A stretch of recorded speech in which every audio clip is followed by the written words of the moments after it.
November 4th, 1933. Zungeru, northern Nigeria. Chukwuemeka Odumegwu Ojukwu was born into a world most Nigerians could never touch.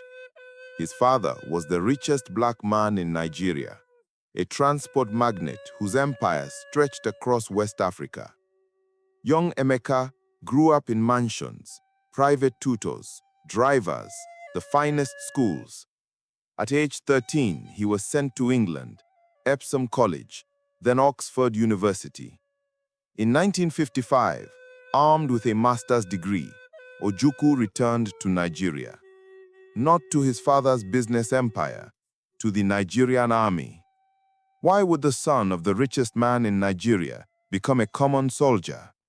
Because Nigeria will need soldiers who can think. That choice would change everything.